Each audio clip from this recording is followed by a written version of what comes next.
Dear friends, I Dr. Shamsher Singh welcome you all to my SSB Pharma Learning YouTube channel. I am working as professor in Department of Pharmacology. आज मैं आप लोगों के साथ एक बहुत important problem के ऊपर बात करने जा रहा हूँ that is basically affecting to the females. तो फीमेल जो सबसे ज़्यादा प्रॉब्लम रहती है जिसको हम कहते हैं ओवरी सिस्ट। तो ओवरी सिस्ट कैसे होता है, क्या इसके कॉज रहते हैं, कैसे हम इसको डायग्नोज कर सकते हैं और कैसे इसका हम ट्रीटमेंट कर सकते हैं। तो इस पूरे टॉपिक के ऊपर आज मैं फुल डिस्कशन करने जा रहा हूँ। Hope you will like this type of video, you will subscribe SSB pharma learning YouTube channel. तो हम बात करते हैं ओवरी क्या होती है। तो ovary is one of the reproductive system part, that mean females के अंदर दो ओवरीज होती हैं that lies on the lower abdominal part. Basically अगर हम देखें तो these ovaries are connected with the fallopian tube and further it is connected to the uterus. So basically the function of these two ovaries, which are around 3.5 to 4 centimeter in size, is to produce eggs. Females में जब भी eggs का production होता है, जैसे कि menstrual cycle में आप लोगों ने देखा होगा, तो basically during the menstrual cycle the eggs are produced in the mid time of that particular period. तो उस टाइम पे जो एग का प्रोडक्शन होता है that is basically in the ovaries. दो ओवरीज होती हैं हर फीमेल में and their function is to release the eggs toward the fallopian tubes and also to maintain the level of some hormones like oestrogen and progesterones. तो basically जब भी यहाँ पे ओवरी में एग का रिलीज होता है तो it is a normal physiological function. ये एक फिजियोलॉजिकल फंक्शन रहता है जिसमें कि एक सैक लाइक स्ट्रक्चर से, फॉलिकल से क्या होता है, हमारे एग का रिलीज हो जाता है। अब उसमें कई कंडीशंस रहती हैं जब वहां पे एग का रिलीज टाइम पे नहीं होता, जहां वो होने के बाद वो जो सैक लाइक स्ट्रक्चर है, if it is filled with fluid और some semi solid type of the substance, तो उसमें एक सिस्ट बन जाता है, एक सैक बन जाता है, एक बबल बन जाता है। उस हम बबल को, सैक को हम सिस्ट कहते हैं। तो बेसिकली अगर आपने देखा होगा तो it is a one we can say sometime it is functional cyst. तो इसको हम फंक्शनल सिस्ट भी कहते हैं बिकॉज जब भी हमारे क्या रहता है फीमेल्स के अंदर जो हमारा मेंस्ट्रुअल साइकिल रहता है, जिसको हम एक टाइम पीरियड साइकिल कहते हैं, तो उसमें हमारे एग्स का प्रोडक्शन होता है and whence these ova and the eggs are produce, तो उसमें वो एग्स प्रोड्यूस होने के बाद क्या होते हैं, वहां से रिलीज हो जाते हैं further toward the fallopian tubes. और ये एक फंक्शनल फिनोमिना रहता है जिसमें कि अगर हम देखें कि कई बार इस स्टेज पे भी कईयों को सिस्ट होता है और इसके कई और भी रीजन रहते हैं कि सिस्ट कैसे फॉर्मेशन होता है। नो बेसिकली जब एग रिलीज होगा एंड वो ट्रेवल कहाँ करता है, फैलोपियन ट्यूब की तरफ, and when it is travel toward the fallopian tube, now after then it become rupture, वो रप्चर हो जाता है और जो हमारा फैलोपियन ट्यूब के अंदर वैक्यूल्स है वो भी हमारे रप्चर्स हो जाते हैं। बट कई बार कई कंडीशंस में क्या रहता है कि वो रप्चर नहीं होते, जहाँ एग रिलीज टाइम पे नहीं हो रहा, जहाँ वो टाइम से पहले हो रहा है, जहाँ कुछ हार्मोनल एबनॉर्मेलिटीज हैं, जहाँ हमारा बॉडी का वेट बहुत ज़्यादा है। कई ऐसी कंडीशंस आ जाती हैं जिसमें ये सैक लाइक स्ट्रक्चर जहाँ बबल्स फॉर्म हो जाते हैं ओवरीज में, उसको हम सिस्ट कह देते हैं। अब जो फंक्शनल सिस्ट है it is a normal phenomena, but जो हमारा दूसरी टाइप का सिस्ट रहता है ट्यूमरस सिस्ट, उसमें भी दो तरह के सिस्ट रहते हैं। One is called as benign tumour cyst and another is called as a cancerous malignancy type of the tumour और सिस्ट। जो हमारा बिनाइन रहता है, कई बार अगर हम फीमेल्स में देखें तो benign cyst never create any kind of the pain, never create any kind of the other problem, but in case of tumorous you know that जो कैंसरस होगा उसका ग्रोथ डे बाय डे बढ़ता है, उसका size बढ़ जाता है और it interfere with the so many processes. जैसे कई फीमेल्स में ट्यूमरस सिस्ट होता है तो उसका ट्रीटमेंट जो है it is basically surgical treatment that we can remove the cyst by the surgical method.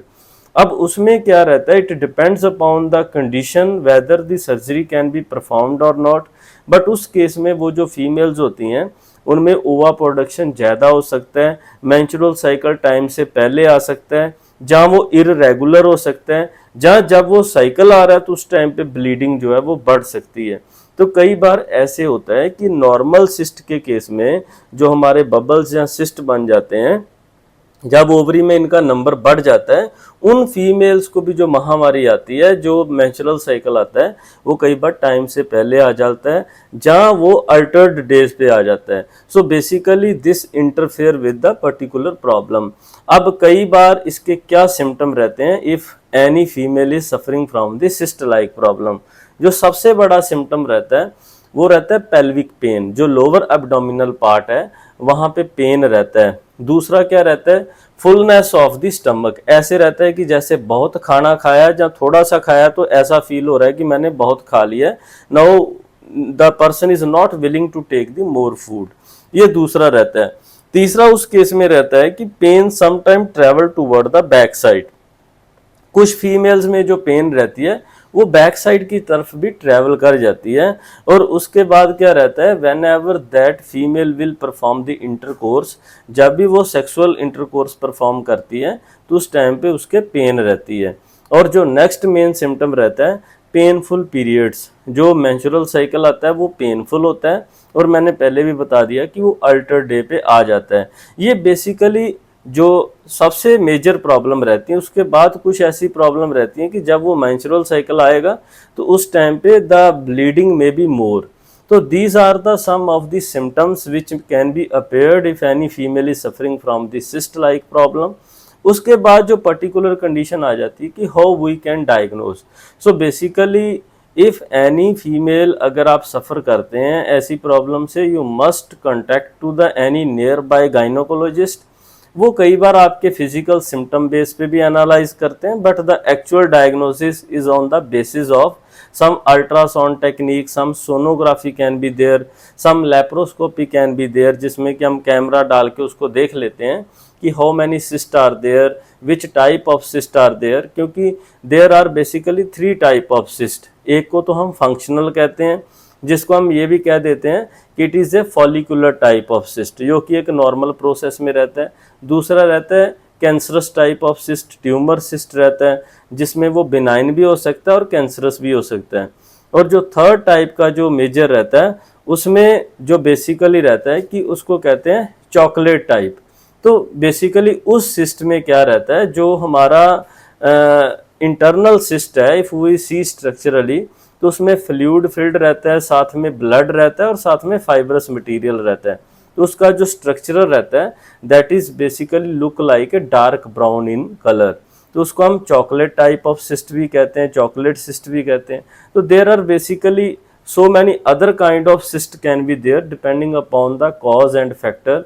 अब जो इसके मेजर कॉज रहते हैं, वो सबसे बड़ा कॉज रहता है कि if you are taking any kind of the contraceptives, अगर आप बहुत ज़्यादा एंटी प्रेगनेंसी पिल लेते हो तो सिस्ट के चांस बढ़ते हैं। दूसरा सबसे रहता है इफ़ यू आर ओबीज, आप बहुत ज़्यादा ओबीज हैं, उस केस में आपका जो ओवरी पे प्रेशर क्रिएट होता है, that can be another cause of cyst formation. Third can be if you are taking any kind of other medicine which interfere with the hormonal alteration. आपकी body में अगर hormonal changes रहती हैं, progesterone oestrogen का level change होता है, तो cyst के चांस बढ़ जाते हैं। उसके बाद रहता है stress. If you are taking excessive stress, आप किसी भी टाइप का अपने ब्रेन पे स्ट्रेस लेते हैं, that also interfere with the hormonal changes. उस केस में जो सिस्ट फॉर्मेशन है उसके चांसेस जो हैं वो बढ़ जाते हैं। तो अब हम चलते हैं कि इसका क्या पॉसिबल ट्रीटमेंट रहता है। जैसे मैंने आपको पहले बता दिया कि जो चॉकलेट टाइप ऑफ सिस्ट है, जिसमें ब्लड भी रहता है साथ में, if it is not treated with the drug, then it is only can be removed by the surgical method. But even though I will suggest that you never take any self medication, you must contact to the particular gynecologist and take the proper medicine। जो भी आपके घर के आसपास है उसको आप जरूर कंटेक्ट करें। दूसरा जो रहता है बेसिक ट्रीटमेंट रहता है कि आप अपने स्ट्रेस को कम करें, आप हेल्दी लाइफस्टाइल को अपनाएं, और बेसिकली उसमें क्या करें, you must take a low fat diet. आप अपनी डाइट में फैट कंटेंट कम कर दें, क्योंकि fat is also responsible for the cyst production. आप फाइब्रस मटेरियल को, फाइब्रस फूड्स को ज़्यादा लें, सिट्रस फ्रूट्स को ज़्यादा लें। उसके बाद जो there are some herbal formula that you can adopt. उसमें क्या रहता है, आप अलसी के जो बीज रहते हैं अलसी को आप थोड़ा सा क्या करें, किसी भी बीकर में डाल के उसको हीट कर लें। So when it is colour is light brown, जब वो थोड़ा सा ऐसे आग के ऊपर हीट करोगे तो वो थोड़ा सा हीट होने से ब्राउनिश कलर का हो जाता है। उसको आप सुबह शाम 1 से 1.5 चम्मच अगर आप पानी के साथ या दूध के साथ लें तो वो भी आपका जो सिस्ट है उसको, उससे आपको रिलीफ दिलवाता है। दूसरा है एप्पल साइडर विनेगर, जिसको हम सिरका कहते हैं। आप अगर वो आप पानी में डाल के सुबह शाम 2 चम्मच लेते हैं, उससे भी आपकी जो सिस्ट की प्रॉब्लम है वो सॉल्व हो जाती है। अगर आपको सिस्ट में पेन रहता है then you must carry some hot water in a bottle, और उस हॉट बैग को या बॉटल को आप उस एरिया पे कंटिन्यू 1.5 से 2 मंथ जो है वो लगाएं, तो उससे आपके पेन को रिलीफ मिलता है और आपकी जो सिस्ट है वो कई बार रप्चर भी हो जाती है, because heat is required for the rupturing of the cyst. उसके बाद आप क्या कर सकते हैं, जो ग्रीन टी है उसमें लेमन डाल के ले सकते हैं, साथ में हनी डाल के ले सकते हैं। They also act as a good antioxidant and anti inflammatory. आप दूध में डाल के करक्यूमिन हल्दी ले सकते हैं, वो भी एंटी इन्फ्लामेटरी का काम करती है और उसकी एंटी सिस्ट प्रॉपर्टीज भी हैं। तो आप ऐसे हर्बल फार्मूलाज यूज कर सकते हो। So hope you will like this type of the video. You must like, subscribe SSB Pharma Learning YouTube channel and share our video. You are welcome. Thank you very much.